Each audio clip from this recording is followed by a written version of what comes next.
cover. So we'll start with positivist and post-positivist theory today, or approach today. And then we'll also continue with methods of research. So I hope you've all gone through the PPT I've already sent before. It's just so that you will get an idea of how the class is going. I took your feedback yesterday, and I think that's a better idea for me as well. So I don't feel as guilty when I'm rushing through seeing if you don't. So this way we'll both have enough time to interact. Yesterday, one of the questions was there in the group. I answer that first before we go on. So Lakshmi asked, can applied research be qualitative, especially with respect to social sciences? Yes, she's absolutely right. Applied research can be qualitative as well, and it can be mixed methods as well. This is actually one of the uh, it's one of the oldest, what is the established idea that was given, because he used to consider that applied research only comes with pure sciences, or it only is applicable to the science field. So that's why it's given as it's both quantitative and deductive. But when it comes to now in social sciences as well, since applied research can be done in the field for people in social sciences as well and other fields, it's both inductive and deductive as well as it is qualitative, quantitative, and mixed. So I hope that clears it up. I'm sorry. I wouldn't necessarily call it a mistake. That is what is still in books everywhere. But I should have looked into it. Thank you for pointing it out or bringing it to my attention as well, so that I could clarify it for everyone. Okay. So today we'll cover positivism, post-positivity, the positivistic approach. We'll look at a comparison, and we look at some implicitly tested concepts. These concepts are not explicitly there in the syllabus, but these are words that constantly appear in relation to all these topics. And then we look into methods of research. So positivistic approach, I would recommend paying attention to these parts, especially the first two sessions, session 1 and 2, because a majority of the questions are from this. So for positivistic approach, especially nowadays, a lot of questions are coming from this area. So it was formulated by French thinker Auguste Comte. Comte is the name you have to remember. Auguste Comte is the father of positivism. This is the name you have to remember. For these two approaches, the names of the thinkers are very important. So once you, a second.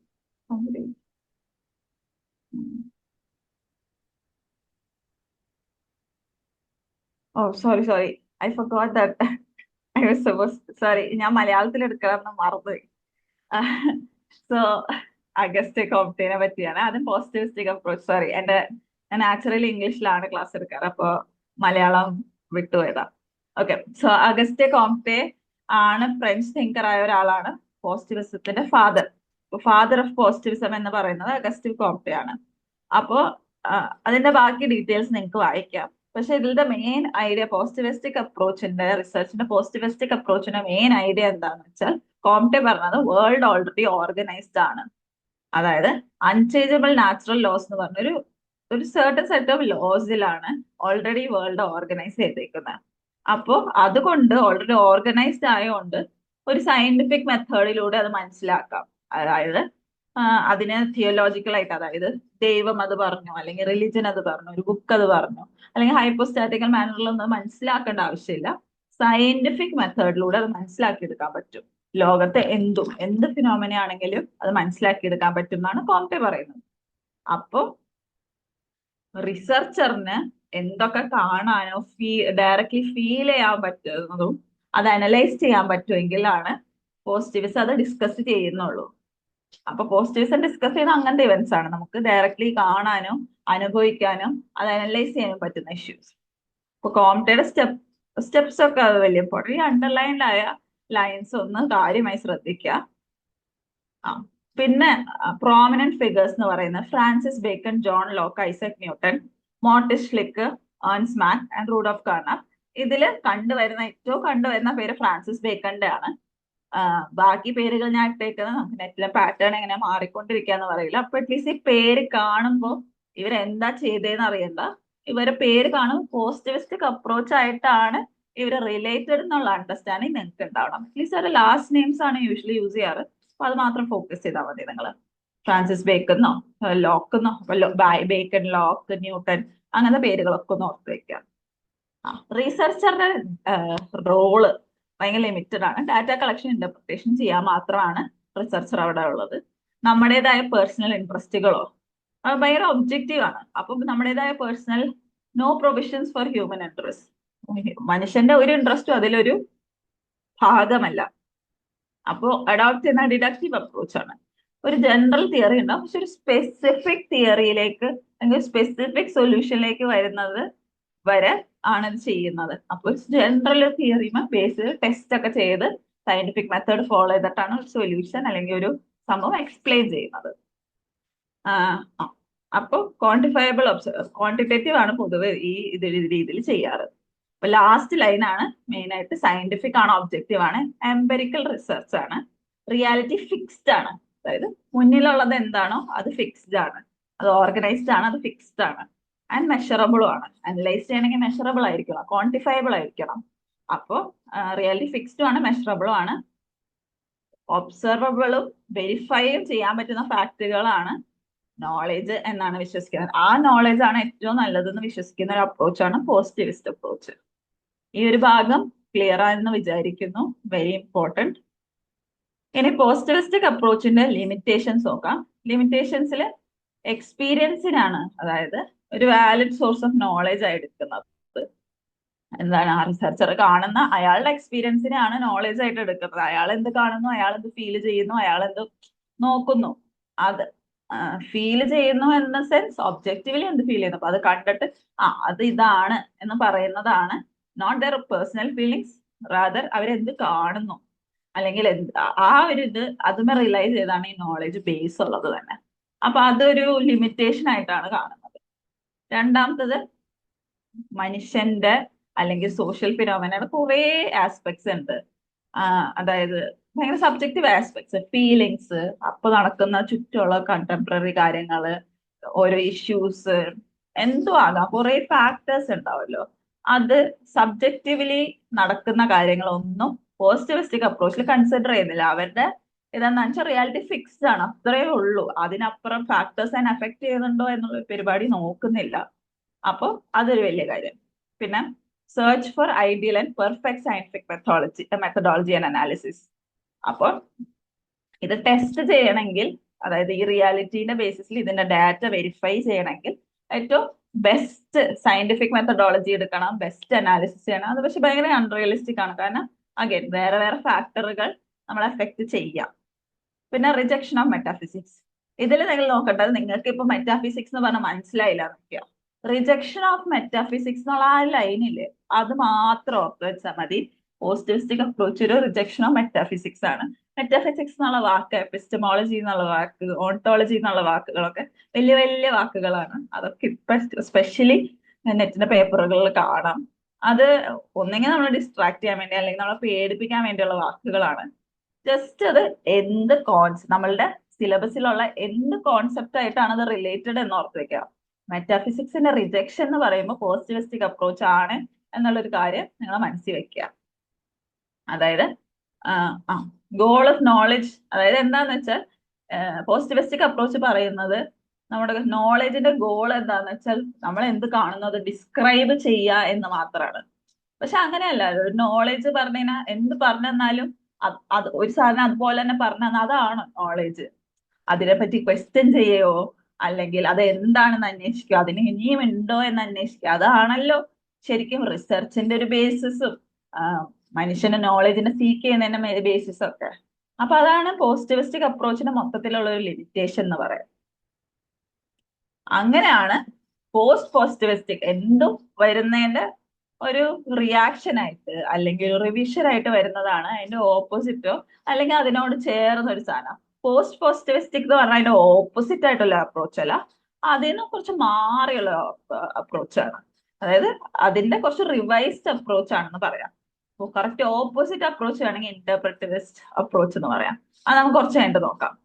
അപ്പൊ post positivistic approach to research എന്താണെന്ന് വെച്ചാൽ reality exist ചെയ്യുന്നുണ്ട്. പോസിറ്റിവിസ്റ്റിക്കിൽ പറഞ്ഞ പോലെ reality organised ആണ്, exist ചെയ്യുന്നുണ്ട്. പക്ഷെ ആ റിയാലിറ്റിയുടെ എല്ലാ ഫാക്ടേഴ്സും നമുക്ക് നോൺ അല്ല. അപ്പൊ cannot be fully known with certainty. ആ റിയാലിറ്റി മൊത്തത്തിൽ അതുപോലെ തന്നെയാണോ എക്സിസ്റ്റ് ചെയ്യുന്നത് നമുക്ക് പറയാൻ പറ്റില്ല. അപ്പൊ കണ്ടെക്സ്റ്റുവൽ ആണ്, ബേസ്ഡ് ഓൺ ദ കണ്ടെക്സ്റ്റ് അത് പറയാൻ പറ്റുള്ളൂ. ആൻഡ് ഒബ്ജക്ടിവിറ്റി വിത്ത് റിഫ്ലെക്സിവിറ്റി ആണോ എംബ്രേസ് ചെയ്തത്. പോസിറ്റിവിസ്റ്റിക്കിൽ ഒബ്ജക്ടിവിറ്റി അവര് എംബ്രേസ് ചെയ്യാണ്. ഇവിടെ റിഫ്ലെക്സിവിറ്റി എന്നുള്ള വാക്ക് ഭയങ്കര ഇമ്പോർട്ടന്റ് ആണ്. റിഫ്ലെക്സിവിറ്റി എന്ന് പറഞ്ഞു കഴിഞ്ഞാൽ ഏറ്റവും ലാസ്റ്റ് നമ്മൾ എഴുതിയിരുന്ന റിസർച്ചർ റിഫ്ലെക്സിവിറ്റി എന്ന്. അതിൽ റിസർച്ചറുടെ പൊസിഷൻ, ബയസ്, അവരുടെ ജീവിതത്തിലുള്ള ഇൻഫ്ലുവൻസസ്, അവരുടെ എക്സ്പീരിയൻസസ് ഒക്കെ കാരണം നമ്മുടെ ഉള്ളിൽ ഒരു ബയസ് ഉണ്ടാവും, അല്ലെങ്കിൽ നമ്മുടെ ഉള്ളിൽ നമ്മുടെ തന്നെ പെർസെപ്ഷൻസ് ഉണ്ടാവും. അതൊക്കെ റിസർച്ച് പ്രോസസ്സുമേ നമ്മൾ കാണുന്ന കാര്യങ്ങൾ, എക്സ്പീരിയൻസ് ചെയ്യുന്ന കാര്യങ്ങൾ, ഒബ്സർവ് ചെയ്യുന്ന കാര്യങ്ങളുമേ ഒക്കെ എന്തായാലും അഫക്ട് ചെയ്യും. അത് ഡിസ്ക്ലോസ് ചെയ്യേണ്ടത് നമ്മുടെ എത്തിക്കൽ ഓബ്ലിഗേഷൻ ആണ്, അല്ലെങ്കിൽ നമ്മുടെ ഡ്യൂട്ടിയാണ്. എന്നാലേ ഇത് മൊത്തത്തിൽ നമുക്കൊരു ഐഡിയ കിട്ടുള്ളൂ. അപ്പൊ ഒബ്ജക്ടിവിറ്റി വിത്ത് റിഫ്ലെക്സിവിറ്റി എന്ന് പറയുന്നത് ഒബ്ജക്റ്റീവ് ആയിട്ടാണ് നമ്മൾ ഇത് ചെയ്യാൻ നോക്കുന്നത്. പക്ഷേ റിഫ്ലെക്സിവിറ്റി കാരണം, റിസർച്ച് റിഫ്ലെക്സിവിറ്റി കാരണം റിയാലിറ്റി മൊത്തത്തിൽ നമ്മൾ വിചാരിക്കുന്ന പോലത്തെ കാര്യങ്ങളല്ല, റിയാലിറ്റി കുറച്ച് ഡിസ്റ്റോർട്ടഡ് ആയിരിക്കും.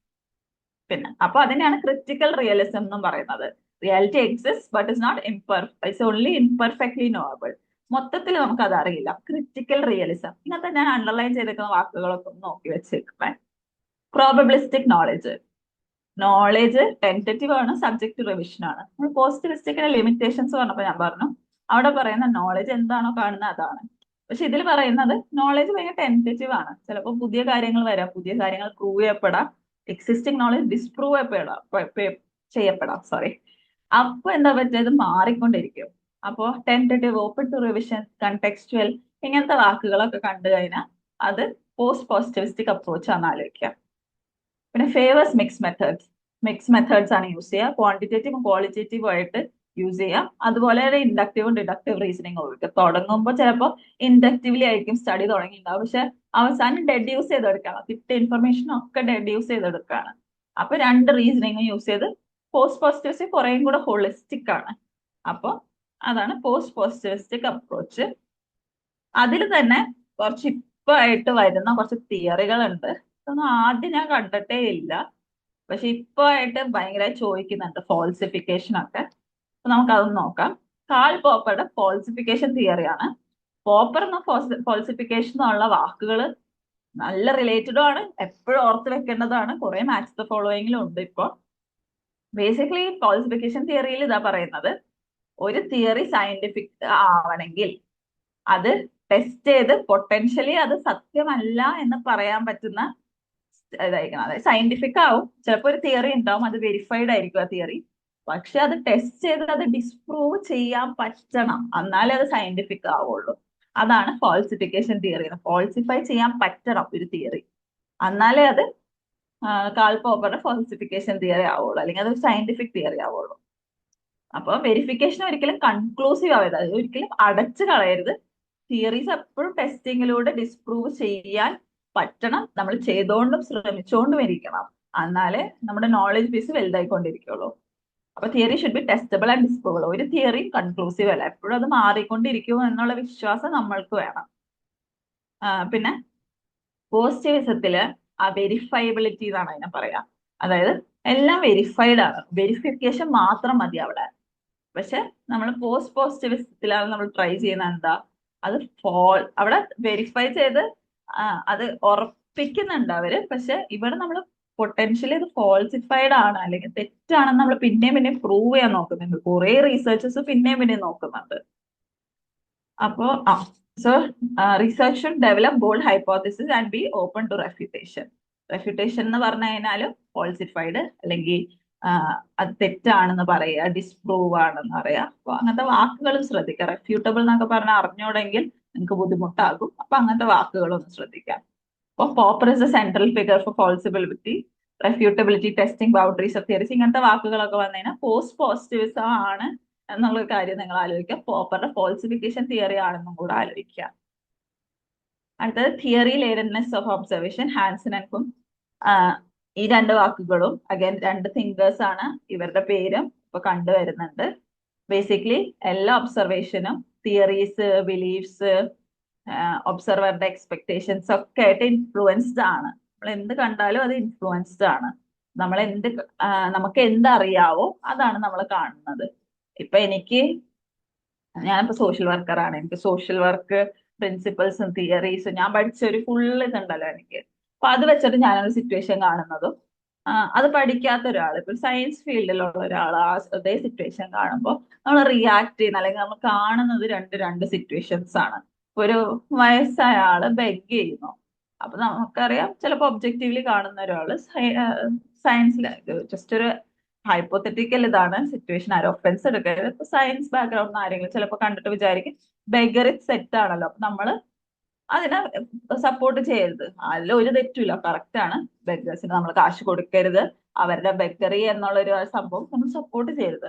സോഷ്യൽ വർക്ക് എന്നുള്ള രീതിയിൽ ഞാൻ കുറച്ചും കൂടെ ആലോചിച്ചിട്ട് ഞാൻ മെഡിക്കൽ ആൻഡ് സൈക്കാട്രിക് സോഷ്യൽ, എന്തുകൊണ്ട് ഈ വയസ്സാം കാലത്ത് ഈ പുള്ളിക്കാരൻ ഇറങ്ങുന്നു, എന്തുകൊണ്ട് ബെക്കറി ചൂസ് ചെയ്യുന്നു, അതായത് എന്താണ് അപ്പോ ഇവർക്ക് ഇത്രയും കാലം അപ്പോ ജീവിച്ചു പോകാൻ പറ്റാത്ത ഇരുന്നത്, അല്ലെങ്കിൽ എന്താണ് പുള്ളിക്കാരന് ഇമ്മീഡിയറ്റ് ആവശ്യം, അങ്ങനെയൊക്കെ വരും. അപ്പൊ നമുക്ക് എന്താ അറിയാവോ അതിനെ ബേസ് ചെയ്താണ് നമ്മൾ കാണുന്നത്. അതാണ് ഹാൻസൺ പറയുന്നത്. ഹുൻ പറയുന്നത് എന്താന്ന് വെച്ചാൽ ഇന്റർപ്രിട്ടേഷൻസ് ആണ് മാറുന്നത്. അതായത് പാരഡൈം ഷിഫ്റ്റ്സ് എന്ന് പറഞ്ഞാൽ പോസിറ്റിവിസ്റ്റിക്, പോസിറ്റിവിസ്റ്റിക് ഒക്കെ പാരഡൈംസ് ആണ്.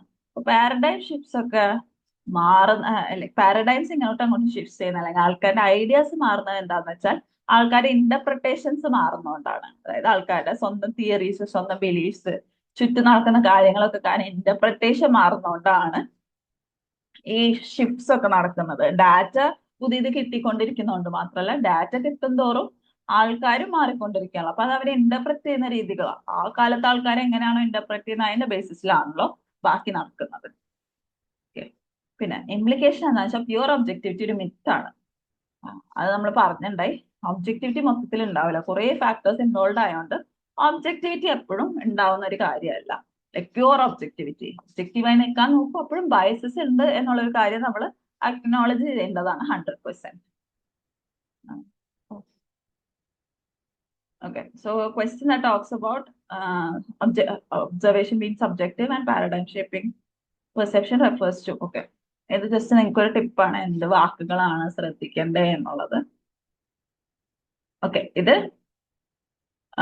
പോസിറ്റിവിസ്റ്റിക്കും ഹെഡിങ് മാറ്റാൻ പറഞ്ഞു. ഇത് വേഴ്സ്, മറ്റേ ടേബിൾ ആണ്, നിങ്ങൾക്ക് ക്ലോസും അതായത് എല്ലാം കൂടെ കമ്പൈൽ ചെയ്തിട്ടുള്ളത്. അപ്പോ അതിന്റെ ഫിലോസഫി, തിയറി, ടെസ്റ്റിംഗ്, എക്സാമ്പിള്, അതുപോലെ തന്നെ ഓണ്ടോളജി, എല്ലാം ഉണ്ട്. അപ്പൊ നിങ്ങൾക്ക് ഡിഫറൻഷിയേറ്റ് ചെയ്ത് പഠിക്കാനും അത് പഠിച്ചാൽ എങ്ങനെയാണ് ക്വസ്റ്റ്യൻസ് വരാൻ ചാൻസ് അല്ലെങ്കിൽ എന്താണ് ചോദിക്കാൻ ചാൻസ് നോക്കാൻ വേണ്ടി സൈഡിൽ നെറ്റിന്റെ ക്ലൂസും ഉണ്ട്. അപ്പൊ ഇത് നിങ്ങളുടെ സ്വന്തം ടൈമിൽ നിങ്ങൾ നോക്കുക. നിങ്ങൾക്ക് വേണ്ടി നോട്ട്സ് ആയിട്ട് ഞാൻ പ്രിപ്പയർ ചെയ്തതാണ്. ഓക്കെ, ഇനി നമുക്ക് പോവാം implicitly tested concepts for net. Implicitly tested concepts എന്താണെന്ന് വെച്ചാൽ ഈ കോൺസെപ്റ്റ്സ് അതുപോലെ തന്നെ സിലബസിൽ ഉണ്ടാവില്ല, ഒരിക്കലും നിങ്ങൾ കാണാനും ചാൻസില്ല. സിലബസ് ആയിട്ട് ചിലപ്പോൾ നിങ്ങൾ ഇൻഡക്റ്റീവും ഡിഡക്റ്റീവും ഒക്കെ കണ്ടേക്കാം, പക്ഷെ ബാക്കി കോൺസെപ്റ്റ്സ് പൊതുവെ ജസ്റ്റ് ചിലയിടത്തൊരു കുഞ്ഞി ലൈനായിട്ട് മെൻഷൻ ചെയ്തിട്ടുണ്ടാവും.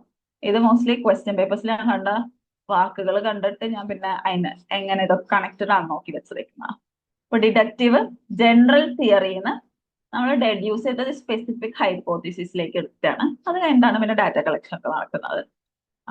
അപ്പോ ജനറൽ ആയിട്ട് ഒരു തിയറി ഉണ്ടാവും, ആ തിയറിന്റെ ബേസിസിൽ സ്പെസിഫിക് ഹൈപ്പോത്തിസിസ്.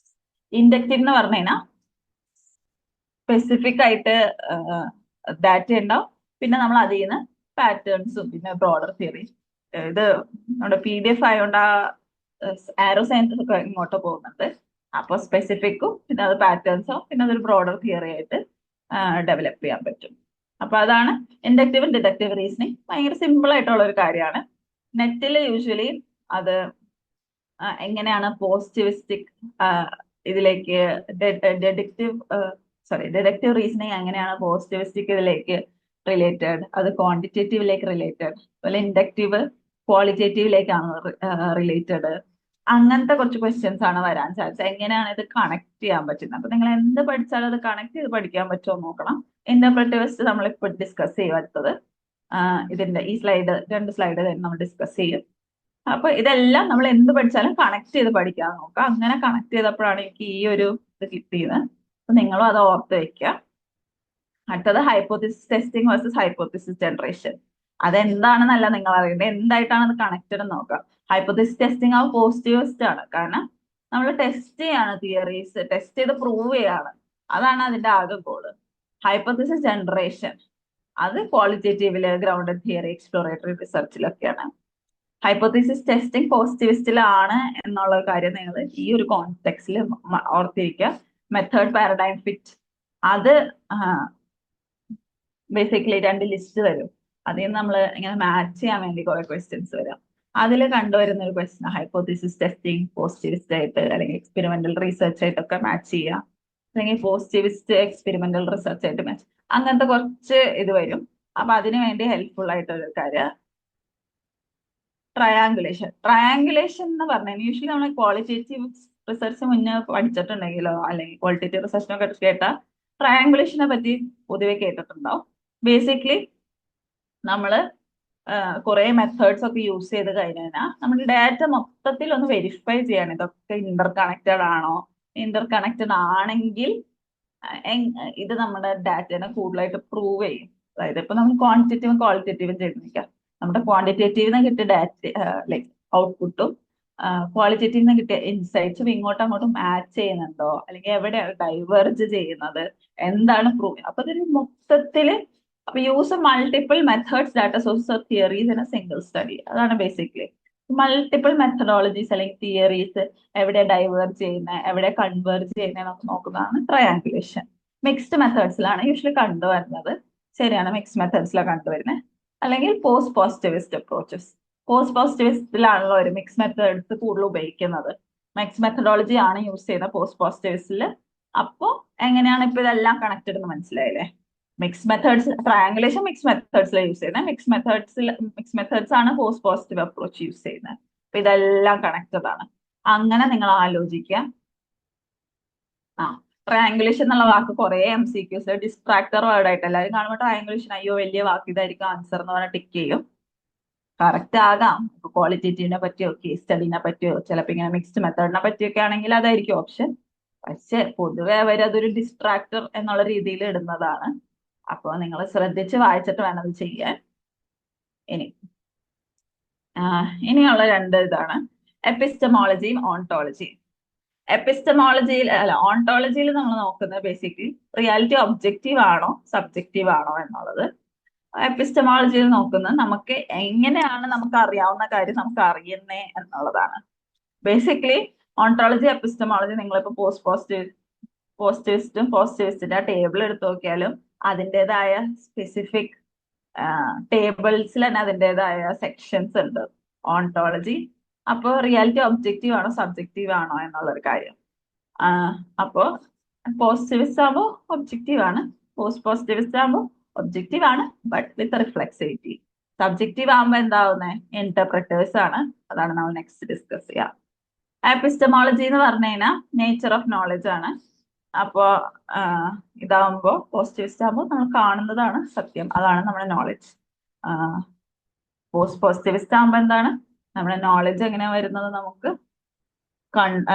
എന്ത് തിയറി ഉണ്ടെങ്കിലും അത് ഡിസ്പ്രൂവ് ചെയ്യാൻ വേണ്ടി പിന്നെ പിന്നെ ടെസ്റ്റ് ചെയ്തിട്ടാണ് ആ നോളജ് ബിൽഡ് ആവുന്നത്. അപ്പൊ ഇതൊന്ന് ആലോചിക്കാം. പോസിറ്റിവിസ്റ്റത്തിന് realist ontology, objectivist epistemology. Post പോസിറ്റിവിസ്റ്റിന് ക്രിട്ടിക്കൽ റിയലിസം, നമ്മൾ പറഞ്ഞല്ലോ ക്രിട്ടിക്കൽ റിയലിസം ആണ്. പിന്നെ മോഡിഫൈഡ് ഒബ്ജക്റ്റിവിസ്റ്റ് അല്ലെങ്കിൽ ഒബ്ജക്റ്റിവിസ്റ്റ് വിത്ത് റിഫ്ലെക്സിവിറ്റി, അത് നിങ്ങൾ ആലോചിക്കാം. അടുത്തത് വാലിഡിറ്റി റിലയബിലിറ്റി. നമ്മൾ ഇന്നലെ സംസാരിച്ചു വാലിഡിറ്റി റിലയബിലിറ്റിനെ പറ്റി. വാലിഡിറ്റി എന്ന് പറഞ്ഞാൽ ആക്യുറസി. ഇതിൽ ഈ 4 ഇന്റേണൽ എക്സ്റ്റേണൽ കൺസ്ട്രക്ട് കോണ്ടന്റ് ഇതാണ് പൊതുവേ ചോദിക്കുന്നത്. റിലയബിലിറ്റി എന്ന് പറഞ്ഞാൽ കൺസിസ്റ്റൻസി ആണ്. അപ്പോൾ പോസിറ്റിവിസ്റ്റ് റിസർച്ച് പറയുന്നത് എംഫസൈസ് ചെയ്യുന്നതും ഹൈ വാലിഡിറ്റി റിലയബിലിറ്റി ആണ്. അതുകൊണ്ട് അപ്പോൾ അതെപ്പോഴും നോക്കി വെക്കുക. പിന്നെ subjectivity, objectivity versus subjectivity. Objectivity ആണെങ്കിൽ പോസിറ്റീവ് ഐഡിയൽ ആണ്. Subjectivity embraced in qualitative and post positive research. Post പോസിറ്റീവ്സിൽ രണ്ടും ക്വാളിറ്റേറ്റീവും ക്വാണ്ടിറ്റേറ്റീവും ഉള്ളതുകൊണ്ട് സബ്ജക്ടിവിറ്റി ഒരു ലെവൽ വരെ നല്ല എംബ്രേസ്ഡ് ആണ് പോസ്റ്റ് പോസിറ്റീവ്സിൽ. കാരണം ഹോളിസ്റ്റിക് ആയിട്ടെല്ലാം കൺസിഡർ ചെയ്യുന്നുള്ളൂ ഉണ്ടല്ലോ. അപ്പോൾ അതും മനസ്സിൽ വെക്കുക. ഇന്റർപ്രറ്റീവിസം. അപ്പൊ ഇതാണ് നമ്മൾ കുറെ നേരമായിട്ട് ഈ വാക്ക് കാണുന്നുണ്ട്. അല്ലെങ്കിൽ ഞാൻ പറയുന്നുണ്ട്. അപ്പൊ ഇന്റർപ്രറ്റിവിസത്തിന് പറയുന്ന വേറെ പേരുകളാണ് ആന്റി പോസിറ്റിവിസ്റ്റ് പാരഡൈം അല്ലെങ്കിൽ കൺസ്ട്രക്റ്റിവിസ്റ്റ് പാരഡൈം എന്ന്. ഇപ്പൊ ആന്റി പോസിറ്റിവിസ്റ്റ് എന്ന് പറയുമ്പോൾ തന്നെ അറിയാം ഒരു ലെവലിൽ കറക്റ്റ് ഓപ്പോസിറ്റ് ഒരു സാധനമാണ്. ഇപ്പൊ റിസർച്ച് പാരഡൈംസ് ആണ് ഇതൊക്കെ. ഇന്റർപ്രറ്റിവിസം, പോസിറ്റിവിസം, പോസ്റ്റ് പോസിറ്റിവിസം ഒക്കെ റിസർച്ച് പാരഡൈംസ് അല്ലെങ്കിൽ പാരഡൈംസ് എന്നൊക്കെ പറഞ്ഞ് കാണാം. അപ്പൊ അത് ഓർത്ത് വെക്കുക. ആ വാക്ക് കാണുമ്പോൾ നിങ്ങൾക്ക് അറിയണം ഇത് എങ്ങോട്ടാ കണക്ട് ചെയ്യേണ്ടതെന്ന്. അതിനു വേണ്ടിയാ. അപ്പൊ റിയാലിറ്റിനെ അത് കാണുന്നത് ഭയങ്കര സോഷ്യലി കൺസ്ട്രക്ട്, സബ്ജക്റ്റീവ്, ഓരോ ആൾക്കാരുടെ കോണ്ടെക്സ്റ്റിനെ ബേസ് ചെയ്തിട്ടൊക്കെ ഉള്ള ഒരു റിയാലിറ്റി ആയിട്ടാണ്. എല്ലാ ആൾക്കാരും റിയാലിറ്റി വേറെയാണെന്നാണ് ഇന്റർപ്രറ്റിവിസം പറയുന്നത്.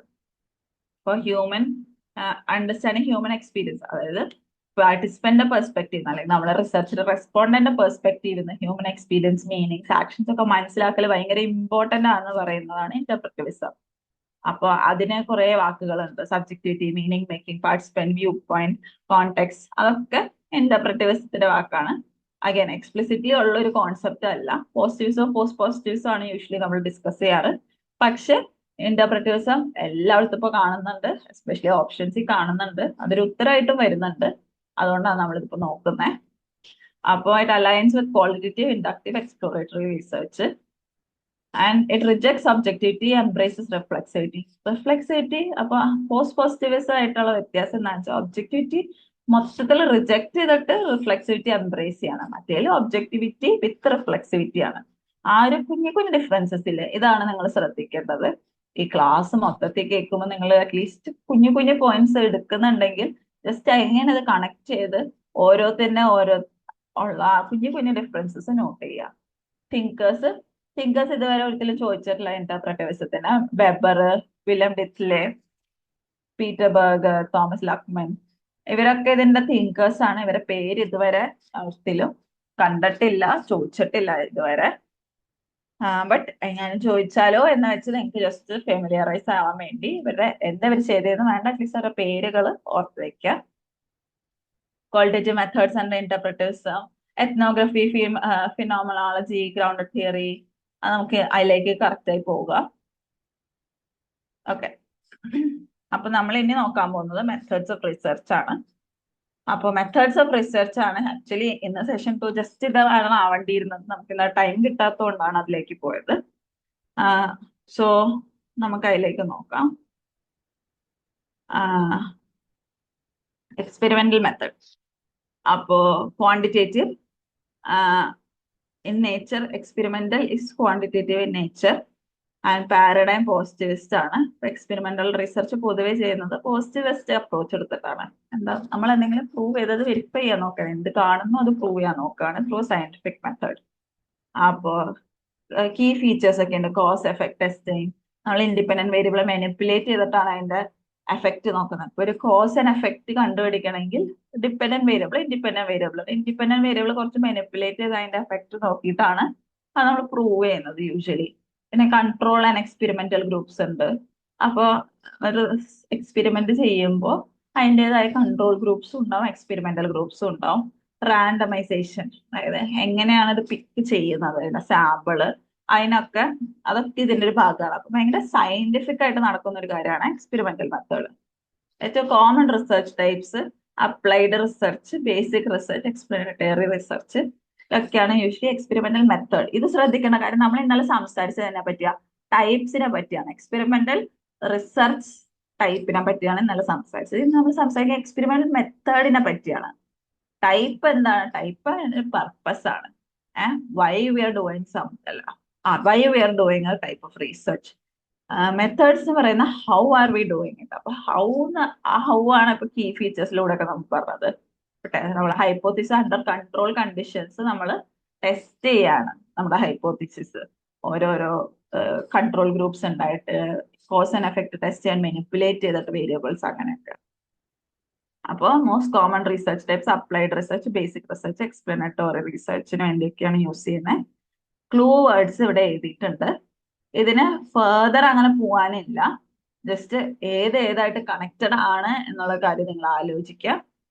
എസ്പെഷ്യലി പാരഡൈം വെച്ചിട്ട് എന്ത് മെത്തേഡാണ്, എന്ത് പാരഡൈമായിട്ട് കണക്റ്റഡ് ആണ്, എന്ത് മെത്തേഡ്സ് ഉപയോഗിക്കാം അതിന് വേണ്ടി എന്നുള്ള കാര്യം ഓർക്കുക. അടുത്ത ഡിസ്ക്രിപ്റ്റീവ് മെത്തേഡാണ്. അപ്പോൾ descriptive method both quantitative and qualitative ആവാം. And depending on the design പോസിറ്റിവിസ്റ്റും ഇന്റർപ്രറ്റീവിസ്റ്റും ആവാം. ഇതെന്റെ ഒരു സിമ്പിൾ സജഷൻ ആണ്. ഞാൻ ഒബ്സർവ് ചെയ്ത ഒരു സജഷൻ ആണ്. ചിലതിന് ഇങ്ങനെ രണ്ട് ഓപ്ഷനൊക്കെ വരുമല്ലോ. ഇന്റർപ്രറ്റീവിസ്റ്റ് ഉണ്ട്, ചിലതിന് രണ്ടും പോസിറ്റിവിസ്റ്റും പോസിറ്റിവിസ്റ്റും വരും. അങ്ങനത്തെ പാരഡൈംസ് ഉള്ള മെത്തേഡ്സ് യൂഷ്വലി ചോദിക്കാൻ സാധ്യതയില്ല. കാരണം എന്താ, നമ്മുടെ ലിസ്റ്റിൽ എല്ലാം മാച്ച് ചെയ്യണമല്ലോ. അപ്പൊ അത് കൺഫ്യൂഷൻ ആവില്ലേ, അപ്പൊ അത് വരാൻ സാധ്യതയില്ല. ജസ്റ്റ് ഞാൻ ബേസിക്കലി പാറ്റേൺ വെച്ച് പഠിക്കുന്ന ഒരാളായതുകൊണ്ട് നോട്ടീസ് ചെയ്തൊരു കാര്യമാണ്. അതും പറഞ്ഞ് വിട്ട് കളയരുത്. ജസ്റ്റ് നിങ്ങളുടെ ഒരു അണ്ടർസ്റ്റാൻഡിങ്ങിനും പറയാൻ എന്തെങ്കിലും കൂടുതൽ ഫോക്കസ് ചെയ്യണം എന്നൊക്കെ മനസ്സിലാവും. ഇന്റർപ്രിറ്റേഴ്സ് നമ്മുടെ സിലബസിൽ എക്സ്പ്ലിസിറ്റ്ലി ഇല്ലാത്തതുകൊണ്ട് ഡിസ്ക്രിപ്റ്റീവ് വിട്ട് കളയരുത്. അപ്പൊ പാരഡൈം പോസിറ്റിവിസ്റ്റ് ആണ് ഡിസ്ക്രിപ്റ്റീവിന്റെ. And you want observe and describe what it's still a most common research type descriptive research ആണ്. ഇതിലിപ്പോ സർവേ, ഒബ്സർവേഷൻ, കേസ് സ്റ്റഡി ഒക്കെയാണ് യൂസ് ചെയ്യുന്നത്. അതാണ് മെത്തേഡ്. ആക്ച്വലി എങ്ങനെയാണ് ഡിസ്ക്രിപ്റ്റീവ് റിസർച്ച് ചെയ്യുന്നത് അല്ലെങ്കിൽ ഡിസ്ക്രിപ്റ്റീവ് മെത്തേഡ് ചെയ്യുന്നത്, സർവേ, ഒബ്സർവേഷൻ, കേസ് സ്റ്റഡിയിലൂടെ ഒക്കെയാണ് ഇത് ചെയ്യുന്നത്. അതിനുള്ള ക്ലൂ വേർഡ്സ് ഇവിടെ എഴുതിയിട്ടുണ്ട്. ഇനി വരുന്നത് ഹിസ്റ്റോറിക്കൽ മെത്തേഡാണ്. അപ്പോൾ ഹിസ്റ്റോറിക്കൽ മെത്തേഡ് ക്വാളിറ്റേറ്റീവ് ആണ് ഇൻ നേച്ചർ. ഇത് പ്യുവർലി ഇന്റർപ്രറ്റീവിസ്റ്റ് ആണ്. Archival, documentary sources, chronological reconstruction. Chronological reconstruction പറഞ്ഞാൽ പാസ്റ്റിന്റെ ടൈം ലൈൻ റീകൺസ്ട്രക്ഷൻ ആണ്. പാസ്റ്റ് ഇവന്റ്സ് ഇന്റർപ്രറ്റ് ചെയ്യുക, ഇതൊക്കെയാണ് ഇതിന്റെ മെത്തഡോളജിയിൽ വരുന്ന കാര്യങ്ങൾ. പാസ്റ്റ് ഫിനോമിന പഠിക്കേണ്ടപ്പോഴാണ് ഇത് ചെയ്യുന്നത്. ഇത് യൂഷ്വലി യൂസ് ചെയ്യുന്ന ഹിസ്റ്റോറിക്കൽ റിസർച്ചിലാണ്. അപ്പൊ ഇതിൽ document analysis, historical trend, evolution അങ്ങനത്തെ വാക്കുകളൊക്കെ കണ്ടു കഴിഞ്ഞാൽ ഹിസ്റ്റോറിക്കൽ മെത്തേഡിന്റെ ഭാഗമാണെന്ന് ആലോചിക്കുക. പിന്നെ ക്വാളിറ്റേറ്റീവ് മെത്തേഡ് നോൺ ന്യൂമറിക് ആണ്, സബ്ജക്റ്റീവ് ആണ്. പോസിറ്റിവിസ്റ്റിൽ വരാം, കാരണം പോസിറ്റിവിസ്റ്റ് മിക്സ് മെത്തേഡ്സ് യൂസ് ചെയ്യുന്നതാണ്. ഇന്റർപ്രറ്റീവിസ്റ്റിലും വരാം. ഇന്റർപ്രറ്റീവിസ്റ്റ് നിങ്ങൾക്കറിയാലോ ഫുള്ളി സബ്ജക്റ്റീവ് ആണ്. അപ്പൊ ക്വാളിറ്റേറ്റീവ് മെത്തേഡ് ഏത് പാരഡൈം ആണെന്ന് ചോദിച്ചിട്ട് വരാം. കറക്റ്റായ ഓപ്ഷൻ നോക്കിയിട്ട് വേണം. Methods include ethnography, phenomenology, ground theory, case study. ഇതാണ് മെത്തേഡ്സ്. ഇതെല്ലാം കണക്ട് ചെയ്ത് പഠിക്കണം. അപ്പോൾ ക്വാളിറ്റേറ്റീവ് മെത്തേഡ്, ക്വാളിറ്റേറ്റീവ് റിസർച്ച്, ഇതാണ് methods. Ethnography, phenomenology, ground theory, പിന്നെ അതിന്റെ പാരഡൈം ഇന്റർപ്രറ്റീവിസ്റ്റ് ആണ്. അല്ലെങ്കിൽ പാരഡൈം ഇപ്പൊ മിക്സ്ഡ് ആണ് തന്നേക്കണേ, പോസിറ്റിവിസ്റ്റ് ആണ്. അപ്പൊ അങ്ങനെ നിങ്ങൾ റിലേറ്റ് ചെയ്ത് പഠിക്കണം. ക്വാളിറ്റേറ്റീവ് റിസർച്ച് ആണ് ഇതിന്റെ most common research type. Okay, അടുത്തത് ക്വാണ്ടിറ്റേറ്റീവ് മെത്തേഡ് ആണ്. അപ്പൊ ന്യൂമറിക്കും ആണ് ഒബ്ജക്റ്റീവും ആണ്. ക്വാണ്ടിറ്റേറ്റീവിനെ പറ്റി നമ്മൾ ഇന്നലെ ജസ്റ്റ് പറഞ്ഞു പോയിരുന്നു. അത് അപ്പൊ ഒബ്ജക്റ്റീവ് ആയിട്ട് ന്യൂമറിക്കൽ ഡാറ്റ കിട്ടുന്ന ഒരു ഇതാണ് ക്വാണ്ടിറ്റേറ്റീവ് റിസർച്ച്. അതിന്റെ മെത്തഡോളജി എന്താ വരുന്നതെന്ന് വെച്ചാൽ സ്ട്രക്ചേർഡ് ഡാറ്റ കളക്ഷൻ ആണ്. സ്റ്റാറ്റിസ്റ്റിക്സ്, ലാർജ് സാമ്പിൾസ്, ഹൈപ്പോത്തിസിസ് ഒക്കെ ഉണ്ടാവും. അപ്പൊ അതാണ് ഇതിന്റെ മെത്തഡോളജി. അപ്പൊ ഇത് രണ്ടും പോസിറ്റിവിസ്റ്റും പോസിറ്റിവിസ്റ്റിലും വരും. അപ്പൊ എന്റെ ഒരു അണ്ടർസ്റ്റാൻഡിങ്ങിൽ ക്വാണ്ടിറ്റേറ്റീവ് ഒരു ഓപ്ഷൻസിൽ അങ്ങനെയായിട്ട് വരില്ല, കാരണം വെരി കൺഫ്യൂസിങ്. അപ്പൊ പോസിറ്റിവിസ്റ്റ്, ഇന്റർപ്രറ്റേഴ്സ് എന്ന് പറഞ്ഞിട്ട് സൈഡിൽ ക്വാണ്ടിറ്റേറ്റീവ്, ക്വാളിറ്റേറ്റീവ് ഒക്കെ തന്നെ രണ്ട് ഓപ്ഷനൊക്കെ ഒന്നിൽ വരുമല്ലോ. ചിലപ്പോൾ അങ്ങനെ ഓപ്ഷൻ ഉള്ള ക്വസ്റ്റ്യൻ ആണെങ്കിൽ ഓക്കെ, പക്ഷെ അല്ലാണ്ട് വന്നു കഴിഞ്ഞപ്പോൾ ക്വാണ്ടിറ്റേറ്റീവ് അങ്ങനെയായിട്ട് വരാൻ ചാൻസ് ഇല്ല. അതാണ് ഞാൻ പറഞ്ഞത്. നോക്കണ്ട എന്നല്ല, പക്ഷെ ഇതാണ് ചാൻസ് എന്ന് ഞാൻ പറഞ്ഞത്. ഇത് വരാണ്ടിരിക്കാനാണ് ചാൻസ് എന്ന് ഞാൻ പറയുന്നത്. പക്ഷെ വേറെ എന്തെങ്കിലും ഒരു കോണ്ടെക്സ്റ്റിൽ അത് വരാം. അപ്പം ക്വാണ്ടിറ്റേറ്റീവ് റിസർച്ചിലാണ് ഏറ്റവും കൂടുതൽ യൂസ് ചെയ്യുന്നത്. കീവേഡ്സ് നോക്കാം. ഹൈപ്പോത്തിസിസ്, മാനേജ്മെന്റ് അല്ല measurement, T test, correlation survey. T test അല്ലാണ്ട് ഇപ്പൊ കൈ സ്ക്വയർ, ബാക്കി സ്റ്റാറ്റിസ്റ്റിക്കൽ ടൂൾസിന്റെ ഒക്കെ പേര് വരാം. സ്റ്റാറ്റിസ്റ്റിക്കൽ ടൂൾസ് ഒക്കെ നമുക്ക് നാളെ ഡിസ്കസ് ചെയ്യാം. ഓക്കെ, എക്സ്പോസ് ഫാക്ടർ റിസർച്ച് അല്ല മെത്തേഡാണ്, മിസ്റ്റേക്ക് ആണ്. അപ്പോ ഇതിൽ എന്താന്ന് വെച്ചാൽ എക്സ്പോസ് ഫാക്ടർ റിസർച്ച് ആണ് ഏറ്റവും common research type. Quantitative in nature ആണ്, പോസിറ്റിവിസ്റ്റ് ആണ്. എക്സ്പോസ് ഫാക്ടർ റിസർച്ചിനെ പറ്റി എന്തായാലും ക്വസ്റ്റ്യൻ വരികയും ചെയ്യും, എക്സ്പോസ് ഫാക്ടർ മെത്തഡോളജിനെ പറ്റി.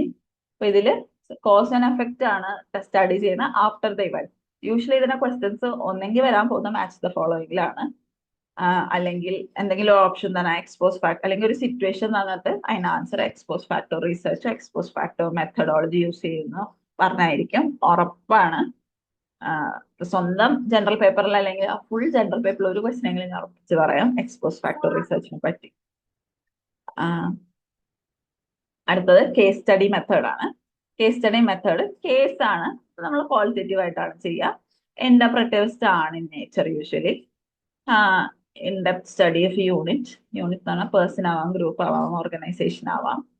കോണ്ടെക്സ്റ്റ് ബൗണ്ട് ആണ്. അപ്പൊ in-depth study of the unit അതാണ് നമ്മുടെ മെത്തഡോളജി. കേസ് സ്റ്റഡി റിസർച്ച് അല്ലെങ്കിൽ കേസ് സ്റ്റഡീസിനൊക്കെയാണ് നമ്മൾ യൂസ് ചെയ്യുന്നത്. അതിൽ പ്രത്യേകിച്ച് വേറെ ഒന്നുമില്ല. എത്നോഗ്രഫിക് എന്ന് പറയുമ്പോൾ ക്വാളിറ്റേറ്റീവ് ഇൻ നേച്ചർ ആണ്. ഒരു കൾച്ചറിൽ പോയി അതിന്റെ നാച്ചുറൽ സെറ്റിംഗിൽ പാർട്ടിസിപ്പേറ്റ് ചെയ്ത് ലോങ് ടേം ആയിട്ട് ഇമ്മേഴ്സ് ആയിട്ട് ഒബ്സർവ് ചെയ്ത് അതിന്റെ റിസൾട്ട്സ് പ്രൊഡ്യൂസ് ചെയ്യുന്നതാണ്. അപ്പൊ ലോങ് ടേം ഇമ്മേഴ്സ് സ്വന്തമായിട്ടുള്ള സബ്ജക്റ്റീവ് എക്സ്പീരിയൻസിന്റെ ബേസിലായതുകൊണ്ട് അത് പാരഡൈം ഇന്റർപ്രറ്റേഴ്സ്ഡ് ആണ്. അഗൈൻ ഞാൻ പറഞ്ഞത് ഓർക്കുക, എല്ലാം കണക്ട് ചെയ്ത് തന്നെ പഠിക്കുക. കണക്ട് ചെയ്ത് പഠിച്ചാലേ നിങ്ങൾക്ക് ഇതിനു വേണ്ടി യൂസ്ഫുൾ ആവുള്ളൂ. മോസ്റ്റ് കോമൺ റിസർച്ച് എത്നോഗ്രഫിക് റിസർച്ചിന് തന്നെയാണ് അത് യൂസ് ചെയ്യുന്നത്. ഇപ്പൊ ഫീൽഡ് നോട്ട്സ് അങ്ങനത്തെ വാക്കുകളൊക്കെ, ഫീൽഡ് നോട്ട്സ് ഒക്കെ നിങ്ങൾ വിചാരിക്കുമ്പോൾ നിങ്ങൾക്ക് ഭയങ്കര ഈസി ആണല്ലോ എന്നുള്ളത്. പക്ഷെ എത്നോഗ്രഫിയിലാണ് നമ്മൾ പൊതുവെ ഫീൽഡ് നോട്ട്സ് ഭയങ്കര ഹൈലൈറ്റ് ചെയ്യുന്നത്. കാരണം ഒബ്സർവേഷൻ മാത്രം ചെയ്യുന്നതുകൊണ്ട് ഫീൽഡ് നോട്ട്സിന് ഭയങ്കര ഇമ്പോർട്ടൻസ് ആണ് എത്നോഗ്രഫിക് റിസർച്ചിൽ. കണ്ടന്റ് അനാലിസിസ് ക്വാളിറ്റേറ്റീവ് ആവാം, ക്വാണ്ടിറ്റേറ്റീവ് ആവാം. അപ്പൊ അതുകൊണ്ട് തന്നെ പോസിറ്റിവിസ്റ്റിലും വരാം, ആക്ച്വലി പോസിറ്റിവിസ്റ്റിലും വരാം, ആൻഡ് ഇന്റർപ്രറ്റീവിസ്റ്റും ആവാം. അപ്പൊ അത് മൂന്നും ആവാം. സോ കണ്ടന്റ് അനാലിസിസ് ഞാൻ ആകെ ഒരു തവണ ഒരു ക്വസ്റ്റ്യനിൽ ഓപ്ഷൻ ആയിട്ട് കണ്ടിട്ടുണ്ട്, ആൻഡ് ആ വാസ് ഇൻ ദി ആൻസർ. അപ്പോൾ analyses text media and visuals. അതുകൊണ്ട് ക്വാണ്ടിറ്റേറ്റീവ് ആകുമ്പോൾ ഫ്രീക്വൻസി ആണ് ഓപ്ഷൻ, ലൈക്ക് നമ്മുടെ ഔട്ട്പുട്ട് ആയിട്ട് കിട്ടുക. ഫ്രീക്വൻസി എന്ന് പറഞ്ഞാൽ ഡിസ്ക്രിപ്റ്റീവ് സ്റ്റാറ്റിസ്റ്റിക്സ്. ക്വാളിറ്റേറ്റീവ് തീംസ് ആയിട്ടാണ് നമുക്ക് നമ്മുടെ ഡാറ്റ കിട്ടുക, അല്ലെങ്കിൽ ഡാറ്റന്റെ ഔട്ട്പുട്ട് കിട്ടുക. കണ്ടന്റ് അനാലിസിസ് റിസർച്ചും ഉണ്ട്. അതിന്റെ കോഡ് വേർഡ്സ് നോക്കുക. എൻ്റെ ഒരു ഇതിൽ കണ്ടന്റ് അനാലിസിസ് ഭയങ്കര ഇതായിട്ട് ഞാൻ കണ്ടിട്ടില്ല ഒരിക്കലും. ഗ്രൗണ്ടഡ് തിയറി നമ്മൾ ഇന്നലെ സംസാരിച്ചു. ക്വാളിറ്റേറ്റീവ് ആണ് ടൈപ്പ്. പോസിറ്റിവിസ്റ്റിൽ വരുന്നതാണ്, അല്ലെങ്കിൽ കൺസ്ട്രക്റ്റിവിസ്റ്റിൽ വരുന്നതാണ്. നമ്മൾ തിയറി ജനറേഷനുമാണ് യൂഷ്വലി വർക്ക് ചെയ്യുന്നത്. അപ്പൊ നമ്മൾ അത് ഇന്നലെയും ഡിസ്കസ് ചെയ്ത് ഗ്രൗണ്ട് തിയറി റിസർച്ചിനെ പറ്റി സംസാരിച്ചപ്പോൾ നമ്മൾ അത് പറഞ്ഞു. തിയറി ജനറേഷൻ ആണ് ഇതിന്റെ സോൾ പർപ്പസ്. ഫീൽഡിൽ നിന്ന് കിട്ടുന്ന ഡാറ്റനെ ബേസ് ചെയ്ത് ഒരു തിയറി ബിൽഡ് ചെയ്യാം. പിന്നെ ഫിനോമിനോളജിക്കൽ മെത്തേഡ് പറയാൻ ഇത്തിരി ബുദ്ധിമുട്ടുണ്ട്, പക്ഷെ ഒരു ഫിനോമിനെ പറ്റി അതാണ് മനസ്സിലായത്. ഇങ്ങനെ ഒരു ഫിനോമിനെ പറ്റി അണ്ടർസ്റ്റാൻഡ് ചെയ്യുക, ലിവ്ഡ് എക്സ്പീരിയൻസ്, ഒരു ഇൻഡിവിജ്വലിന്റെ എക്സ്പീരിയൻസ് ഓഫ് ദാറ്റ് ഫിനോമിന അതിനെ ബേസ് ചെയ്തിട്ട് സ്റ്റഡി നടത്തുക എന്നുള്ളതാണ്. പ്യുവർലി സബ്ജക്റ്റീവ് ആണ്, പ്യുവർലി ഇന്റർപ്രറ്റേഴ്സ് ആണ്. കാരണം ഒരാളുടെ ഫീലിങ്സിനെ ബേസ് ചെയ്തിട്ടാണ് അത്.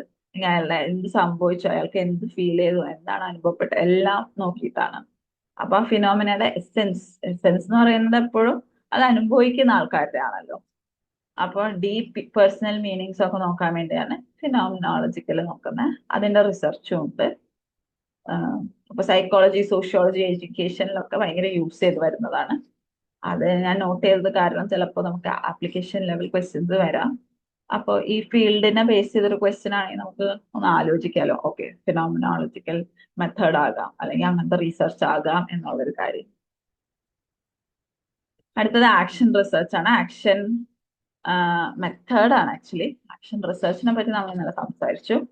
അപ്പോൾ ക്വാളിറ്റേറ്റീവ് ആവാം, മിക്സ്ഡ് ആവാം in nature action. Critical theory, pragmatic paradigm. Action റിസർച്ചിന്റെ പാരഡൈം ആയിട്ട് അങ്ങനെ ചോദിക്കുന്നില്ല. പ്രാഗ്മാറ്റിക് ക്രിറ്റിക്കൽ തിയറി ഞാൻ എക്സ്പ്ലെയിൻ ചെയ്തതെന്ന് വെച്ചാൽ ഇറ്റ് ബി ടു മച്ച്. നമ്മൾ ഭയങ്കര ഡൈവേർട്ടായി പോകുന്ന പോലെ എനിക്ക് തോന്നുന്നു ക്രിറ്റിക്കൽ തിയറി പ്രാഗ്മാറ്റിക്കിലേക്കൊക്കെ പോകുമ്പോൾ. അപ്പൊ നമുക്കത് ജസ്റ്റ് അങ്ങനെ ആയിട്ട് അവോയ്ഡ് ചെയ്യാം. നിങ്ങൾക്ക് വേണമെങ്കിൽ ഞാൻ പിന്നെ അത് പറഞ്ഞുതരാം. ഒരു ലാസ്റ്റ് ആകുമ്പോൾ ഇങ്ങനെ വിട്ട് കളഞ്ഞ കൊച്ചു കൊച്ചു വാക്കുകൾ നിങ്ങൾ കാണുമെങ്കിൽ അത് ആക്ച്വലി നിങ്ങൾക്ക് യൂസ്ഫുൾ ആയിരിക്കില്ല. നമ്മുടെ സമയം വെറുതെ അതിന് കളയണ്ടല്ലോ എന്ന് വെച്ച് ഞാൻ വിടുന്നതാണ്. നിങ്ങൾക്ക് വേണമെങ്കിൽ പിന്നെ ഒരു ഒക്കേഷനിൽ ഞാനത് ക്ലിയർ ആക്കി തരാം.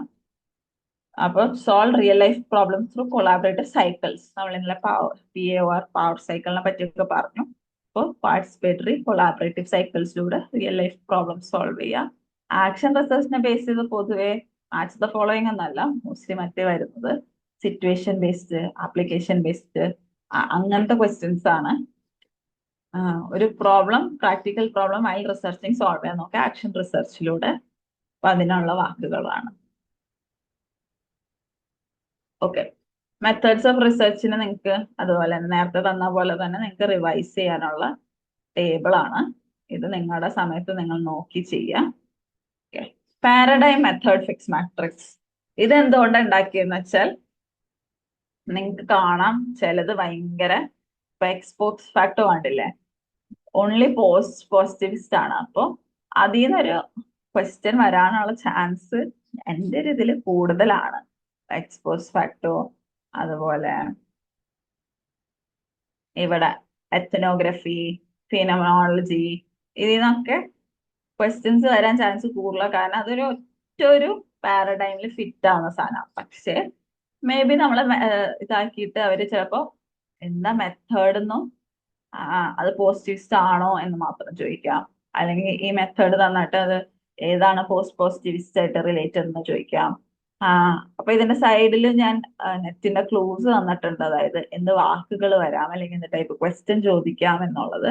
You can go through it. ഇതൊക്കെ അതിന്റെ വാക്കുകളാണ്. എന്ത് വാക്കുകൾ കാണിച്ചിട്ടാണ് മേ ബി ക്വസ്റ്റ്യൻ ചോദിക്കുക. അപ്പൊ പാരഡൈം മെത്തേഡ് മിസ്മാച്ച് വരുന്നതും അല്ലെങ്കിൽ മാച്ച് ദ ഫോളോയിങ് വരുന്നത് ഭയങ്കര കോമൺ ആണ്. കുറച്ച് ടിപ്സ് നോക്കാം. ഓക്കെ, സോ കുറച്ച് ടിപ്സ് നോക്കാം. ഒന്ന്, ക്വസ്റ്റ്യൻ എങ്ങാനും ഫോൾസിഫയബിലിറ്റി, റെഫ്യൂട്ടബിലിറ്റി എന്നൊക്കെ പറഞ്ഞു കഴിഞ്ഞാൽ പോസിറ്റീവ്സ് ആണ്. ഓപ്പർ ആണ് അതിന്റെ മെയിൻ ഇത്. എല്ലാവരും ആലോചിക്കാം. പിന്നെ കീ പോസിറ്റീവ്സ്, ക്രിട്ടിക്കൽ റിയലിസം എന്താന്ന് നോക്കുക. അതുപോലെ തന്നെ റിഫ്ലെക്സിവിറ്റി, ഫാൾസിഫിക്കേഷൻ, പിന്നെ പ്രോബബിലിസ്റ്റിക് നോളജ്, അങ്ങനെ കുറച്ച് വാക്കുകൾ അവിടെ തന്നെ അണ്ടർലൈൻ ചെയ്തിട്ടുണ്ട്. അപ്പൊ ആ ഫുൾ സെക്ഷൻ ഒന്നും കൂടെ ഗോ ത്രൂ ചെയ്യാം. അപ്പൊ നെറ്റിന്റെ ക്ലൂ വേർഡ്സ് ഫോൾസിഫയബിലിറ്റി, പ്രോബബിലിസ്റ്റിക്, റിഫ്ലെക്സിവിറ്റി, ട്രയാങ്കുലേഷനെ പറ്റി നമ്മൾ പറഞ്ഞു, അത് മിക്സ്ഡ് മെത്തേഡ്സ്, ക്രിട്ടിക്കൽ റിയലിസം, ഇങ്ങനത്തെ വാക്കുകളൊക്കെ പോസിറ്റിവിസം റിലേറ്റഡ് ആണ്. പോസിറ്റിവിസം നമ്മൾ ഒത്തി കളഞ്ഞു. ഓക്കെ, പോസിറ്റിവിസം തീർക്കാം. അപ്പൊ Karl Popper falsification, Thomas Kuhn paradigm shifts, Hanson theory ladenness. ഈ 3 പേരുടെയും പേരും അവരെന്തായിട്ടാണ് റിലേറ്റഡ് എന്നുള്ള ആ 2 വാക്ക് കണ്ടില്ലേ, അത്രയും മാത്രം ആലോചിച്ചാൽ മതി. Positivism which is not a feature of positive research എന്നും പറഞ്ഞിട്ട് ചിലപ്പോൾ ട്രിക്ക് ഓപ്ഷൻസ് ആയിട്ട് സബ്ജക്ടിവിറ്റി, റിഫ്ലെക്സിവിറ്റി, കണ്ടെക്സ്റ്റുവൽ നോളജ് ഇങ്ങനെയൊക്കെ വരാം. ഇതൊക്കെ മോസ്റ്റ്ലി പോസിറ്റിവിസ്റ്റിക്കോ അല്ലെങ്കിൽ ഇന്റർപ്രറ്റീവിസ്റ്റോ ആണ് നേച്ചറിൽ ആയിട്ട്. അപ്പോൾ അതൊന്ന് ശ്രദ്ധിക്കുക. ഇതിന്റെ കീ പോസിറ്റീവ് ഫീച്ചേഴ്സ് എല്ലാം ഓർത്ത് വെച്ച് അത് ക്ലൂ വേർഡ്സ് ആയിട്ട് ഉപയോഗിക്കാം. Objective, measurable, reality, deductive reasoning, verification, empirical, ഇങ്ങനത്തെ വാക്കുകളൊക്കെയാണ്. നിങ്ങൾ എന്ത് പഠിച്ചാലും അതൊരു ക്ലൂ വേർഡ്സും കൂടെ ആയിട്ട് ആലോചിക്കുക. അഗസ്റ്റെ കോംറ്റെ ആണ് father of positivism. Francis bacon ആണ് അതിന്റെ മെയിൻ വേറൊരു തിങ്കർ. ബാക്കി ആൾക്കാരുടെ പേരുകളും ഉണ്ട്. ഇപ്പൊ ന്യൂട്ടന്റെ ഒക്കെ പേരുകളുണ്ട്. ജസ്റ്റ് ഒന്ന് വായിച്ചു പോവാ. ഇവർ 2 പേരുടെ പേരാണ് ജസ്റ്റ് ഓർത്ത് വെക്കേണ്ടത് നിങ്ങൾ.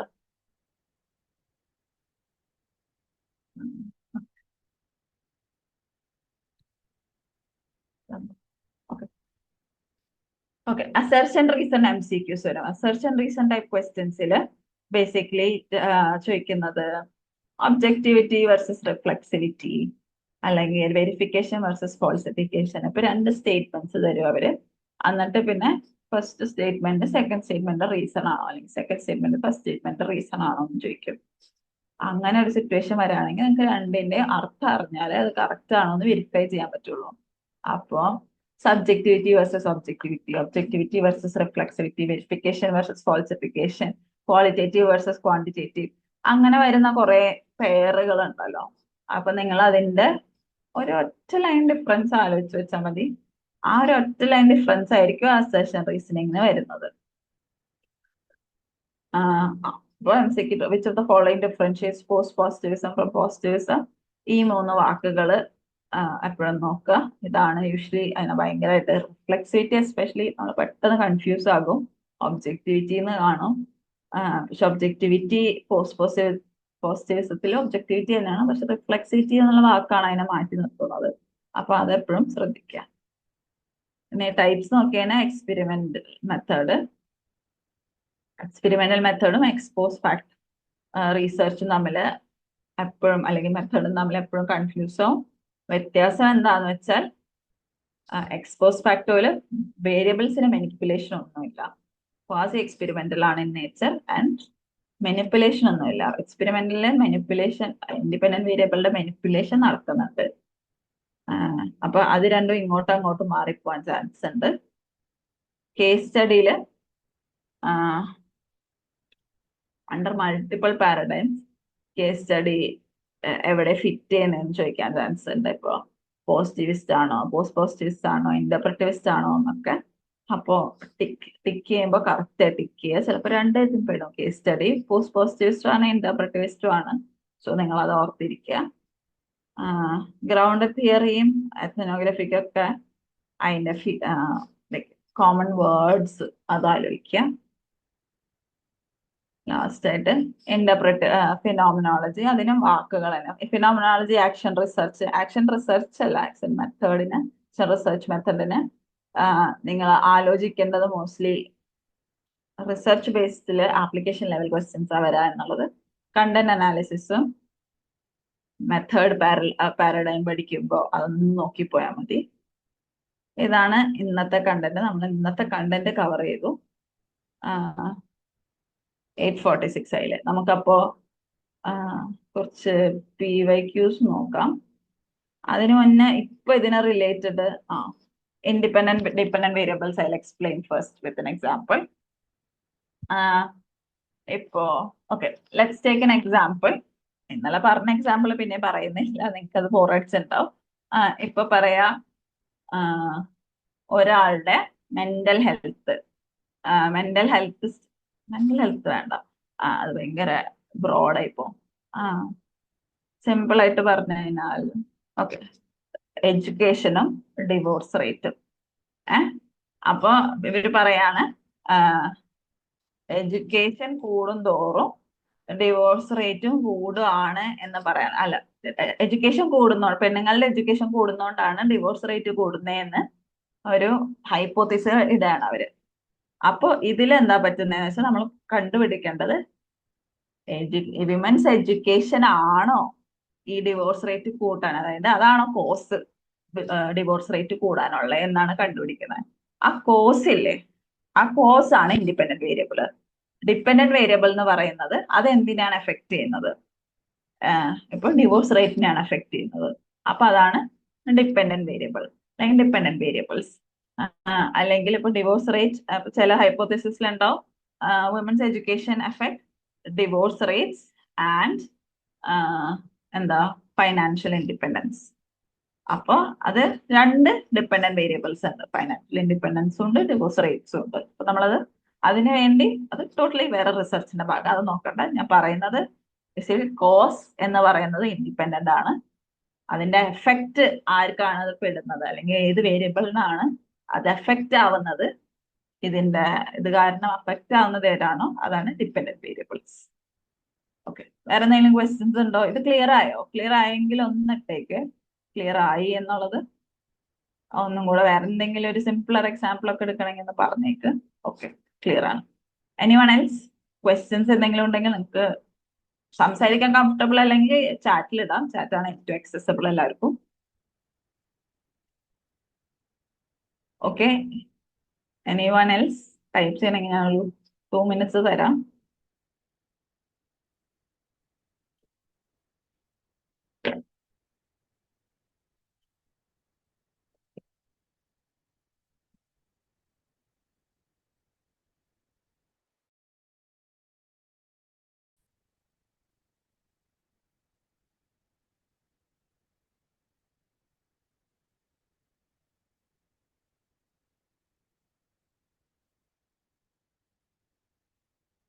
ഓക്കെ, എന്തെങ്കിലും ഗ്രൂപ്പിൽ തന്നെ ഇതിൽ തന്നെ ഇട്ടാൽ മതി. ഇന്നിപ്പോ അഡ്രസ് ചെയ്തില്ലെങ്കിൽ നമുക്ക് നെക്സ്റ്റ് അഡ്രസ് ചെയ്യാം. നമുക്ക് കുറച്ച് PYQs ഇന്നത്തെ സെഷനിൽ നോക്കാം.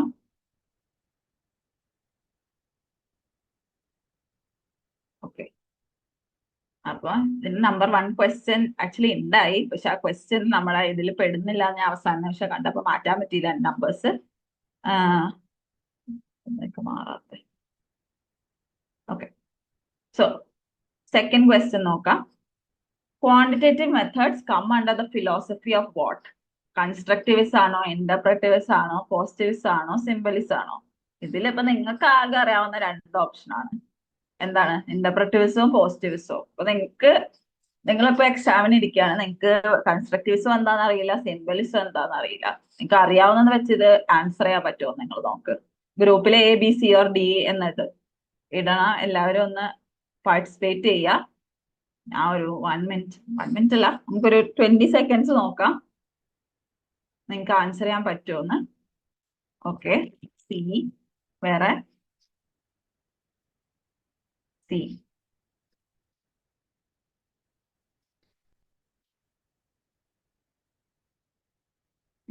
അപ്പൊ റൈറ്റ്, ഗുഡ് ജോബ്. അപ്പൊ സി ആണ്, സി കറക്റ്റ് ആണ്. എന്താണെന്ന് വെച്ചാൽ പോസിറ്റിവിസം നമ്മൾ ഒബ്സർവബിൾ, സയന്റിഫിക്കലി പ്രൂവ് ചെയ്യാൻ പറ്റുന്ന ഡാറ്റയാണ്. അപ്പൊ നമ്മൾ ക്വാണ്ടിറ്റേറ്റീവ് മെത്തേഡ്സ് ആണ് യൂസ് ചെയ്യുന്നത്.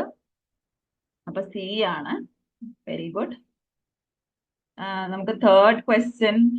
ഓക്കെ, തേർഡ് ക്വസ്റ്റ്യന്റെ ക്വസ്റ്റ്യൻ ടൈപ്സ് ആണ് നിങ്ങൾ മോസ്റ്റ്ലി നെറ്റിൽ കാണാൻ പോകുന്നത്. സ്റ്റേറ്റ്മെന്റ് കുറെ ഉണ്ടാവും, അതിൽ നിന്ന് പിന്നെ നമുക്ക് ചൂസ് ചെയ്യണം. ഇതിലെ മിസ്റ്റേക്ക് വരുന്നത് എന്താന്ന് വെച്ചാൽ നമ്മൾ 5 ഓപ്ഷൻ ABCDE ഫോക്കസ് ചെയ്തില്ലെങ്കിൽ പിന്നെ നമുക്ക് ഇത് തെറ്റിപ്പോകും. ABCD പണ്ടെന്ന് പറഞ്ഞ 2023 വരെ ഞാൻ നെറ്റ് എഴുതുമ്പോ, ഞാൻ നെറ്റ് ക്വാളിഫൈ ആയ ഇയർ വരെ, അത് കഴിഞ്ഞിട്ട് ഞാൻ നെറ്റ് കുറെ തവണ എഴുതിയിട്ടുണ്ട്. അതുകൊണ്ട് ഞാൻ പറയാം, 23 വരെ എങ്ങനെയായിരുന്നു എന്ന് വെച്ചാൽ ഒരു റൈറ്റ് ആൻസർ ഉള്ള ഓപ്ഷനുള്ളൂ. അതായത് ഒരെണ്ണം കിട്ടിക്കഴിഞ്ഞാൽ പിന്നെ ബാക്കി നോക്കേണ്ട ആവശ്യമില്ല, ഒറ്റ ഓപ്ഷനിലേ ഉണ്ടാവുള്ളൂ. ഇപ്പൊ എ കറക്റ്റ് ആണെന്ന് വെക്കുക, അപ്പൊ പിന്നെ എനിക്കറിയാം ഓപ്ഷൻ തന്നെയാണ്, കാരണം ആണല്ലോ ഫസ്റ്റ് വരുന്നത്. ഉള്ള ഓപ്ഷൻസ് മാത്രം നോക്കിയാൽ മതി. വേറെ ഒന്നിലും ഇല്ലാത്തതുകൊണ്ട് ABC കറക്റ്റ് ആണെങ്കിൽ അതാണ്. പക്ഷെ നെറ്റിന്റെ ഇപ്പൊ ഭയങ്കര ഒരു ലാസ്റ്റ് ഒരു 2-3 അങ്ങനെയല്ല. ഈവൻ മാച്ച് ദ ഫോളോയിങ്ങിൽ ഒരെണ്ണം അറിഞ്ഞാൽ മതിയായിരുന്നു നെറ്റിന്റെ എല്ലാ ആൻസറും കിട്ടാൻ. ഇപ്പൊ അങ്ങനെയല്ല. അതുകൊണ്ടാണ് നമ്മൾ തിയററ്റിക്കലി കുറച്ചും കൂടെ ഡെപ്തിലേക്ക് പോകുന്നത് തന്നെ. കാരണം പെട്ടെന്ന് ഇപ്പോ പണ്ടത്തെ പോലെ സോൾവ് ചെയ്യാൻ പറ്റുന്നില്ല. ഞാൻ എന്റെ ഈ ഡാർക്ക് മോഡിൽ കിടക്കുന്നതുകൊണ്ടാണ് ഈ ഹിപ്പോകാമ്പക്സിന്റെ ഇത് ഭയങ്കരമായിട്ട് കാണുന്നത്. നിങ്ങൾ ആക്ച്വലി നോക്കിക്കഴിഞ്ഞാൽ ഇത് ഇത്രയും ഡിസ്റ്റർബൻസ് ഉണ്ടാവില്ല. Okay, so which of the following are the characteristics of qualitative research? അപ്പോൾ it liberally uses statistical tests. It is narrative, laboratory oriented, it is interpretive, and it focuses on the cultural construction of meaning. അപ്പോൾ ഇത് statistical test liberally use ചെയ്യുന്നതാണ് പറയുന്നത്. Statistical test qualitative research use ചെയ്യുന്നുണ്ടോ? Narrative ആണ്, laboratory oriented ആണ്. നമ്മൾ qualitative റിസർച്ചിന് lab oriented അല്ലല്ലോ. പിന്നെ ഇന്റർപ്രിറ്റേറ്റീവ് ആണ്. ഇന്റർപ്രിറ്റേറ്റീവ് ആണോ? അപ്പൊ എന്ത് വന്നാലും അപ്പൊ എന്താണ് ആൻസർ വരിക? ആൻസർ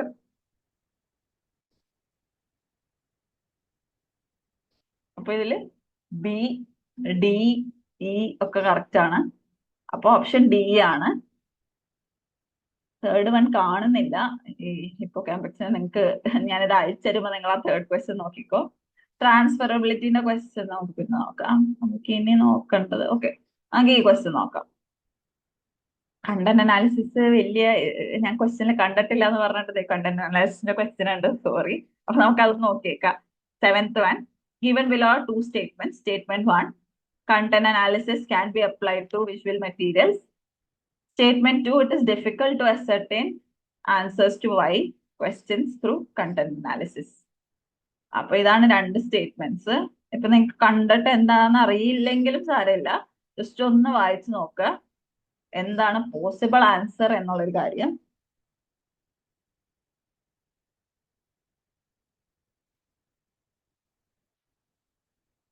അപ്പൊ കണ്ടന്റ് അനാലിസിസ് ചെയ്യുമ്പോ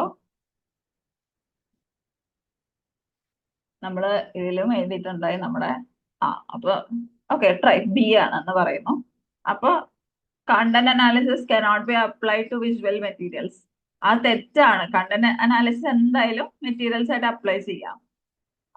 and it is difficult to ascertain answers to why. അത് സത്യമാണ്. അതായത് കണ്ടന്റ് അനാലിസിസ് ചെയ്യാനുള്ളൂ. അപ്പൊ നമ്മൾ തിയറി ഡെവലപ്പ് ചെയ്യാൻ നോക്കാം. പക്ഷെ വൈ എന്നുള്ളത് അസർട്ടൈൻ ചെയ്യാനത് 100% പറയാൻ ബുദ്ധിമുട്ടാണ്. അപ്പോ both statement 1 and 2 are false. B ആണ് correct answer actually. Thank U.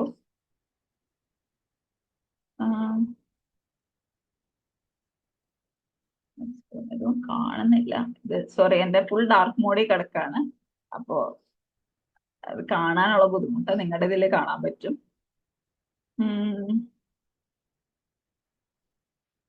Okay, 10th question. A researcher intends to explore the effect of possible factors for the organization of effective midday meal interventions.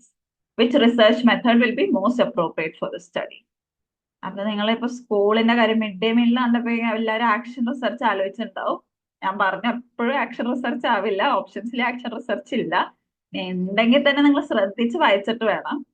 അപ്പൊ ഇതാലോചിക്കുക, possible factors for the organisation of effective mid day meal interventions. Already mid day meal interventions നടക്കുന്നുണ്ട്, പക്ഷെ അതിന്റെ possible organisation അല്ലെങ്കിൽ possible factors അതിന്റെ ഓർഗനൈസേഷൻസിന് വേണ്ടിയാണ്.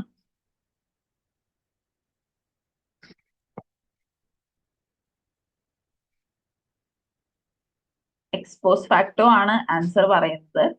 അതായത് ഓൾറെഡി എക്സിസ്റ്റിംഗ് ഒരു ഇന്റർവെൻഷൻസ് ആയതുകൊണ്ടും അതിന്റെ ഓർഗനൈസേഷൻ നോക്കാൻ വേണ്ടി അതിന്റെ എഫക്റ്റ് നോക്കാൻ വേണ്ടി ആയതുകൊണ്ടും എഫക്റ്റ് ഓഫ് പോസിബിൾ ഫാക്ടേഴ്സ് ആണ്. കോസ് ആൻഡ് എഫക്റ്റ് ആണ്, ഒന്നും മെനിപ്പുലേറ്റ് ചെയ്യാണ്ട് കോസ് ആൻഡ് എഫക്റ്റ് ആണ് നോക്കുന്നത്. എന്തൊക്കെ പോസിബിൾ ഫാക്ടേഴ്സ് ആണ് മിഡ് ഡേ മീൽ ഇന്റർവെൻഷൻസിന് വേണ്ടി, അതായത് organisations of effective mid day meal interventions.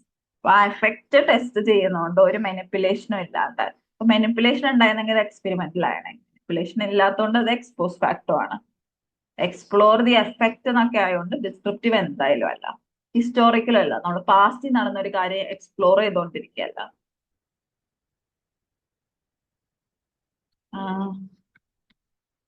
Okay, പിന്നെ എന്താ നമുക്ക് യൂഷ്വലി ഓക്കെ falsifiability പറ്റിയാണ്. Which of the following best describes falsifiability? 17th question. The idea that research should be reproducible, the ability of a hypothesis to be proven false, the use of multiple data resources, the interpretations of results through values. B ആണ് നമ്മൾ പലതവണ discuss ചെയ്തായിരുന്നു. ഒരു hypothesis അല്ലെങ്കിൽ statement അല്ലെങ്കിൽ phenomena അല്ലെങ്കിൽ ഒരു theory false ആണെന്ന് പ്രൂവ് ചെയ്യപ്പെടുന്നതാണ് ഫോൾസിഫയബിലിറ്റി. ഇതൊക്കെ മുന്നേ വന്നേക്കുള്ള ക്വസ്റ്റ്യൻസ് ആണ് കേട്ടോ.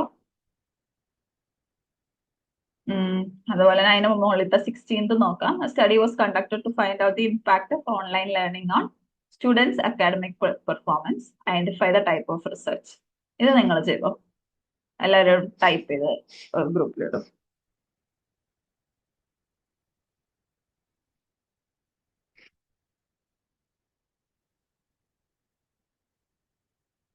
രണ്ട് ടൈപ്പ് ആണ്, അതായത് ഇമ്പാക്ട് ആണ് നോക്കുന്നത്. അപ്പൊ കോസ് ആൻഡ് എഫക്റ്റ് തന്നെയാണ് നോക്കുന്നത്.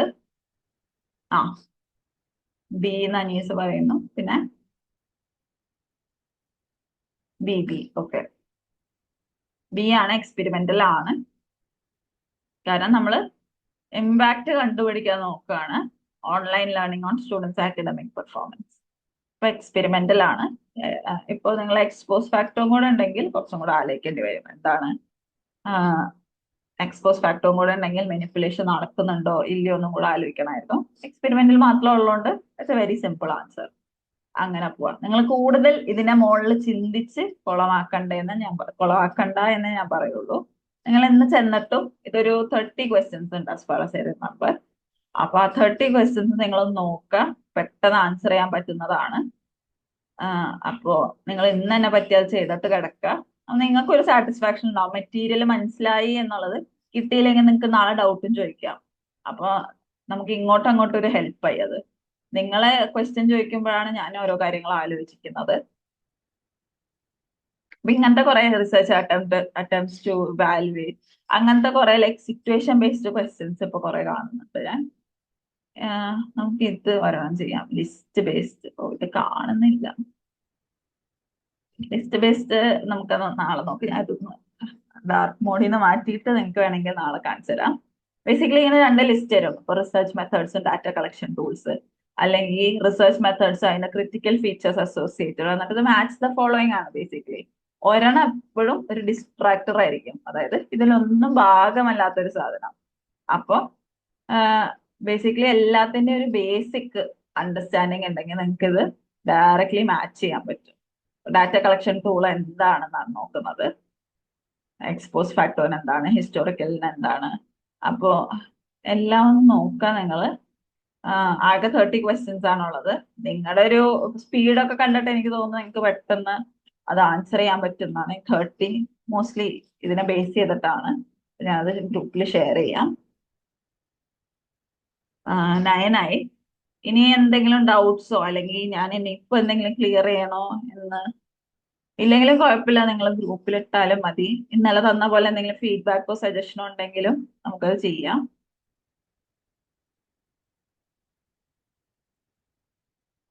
ഓക്കെ. ഇനി നമ്മൾ നാളെ ക്ലാസ്സിൽ, നാളെ റിസർച്ച് ആപ്റ്റിറ്റ്യൂഡ് ഇല്ല, നമ്മളിനി മറ്റന്നാളാണ്.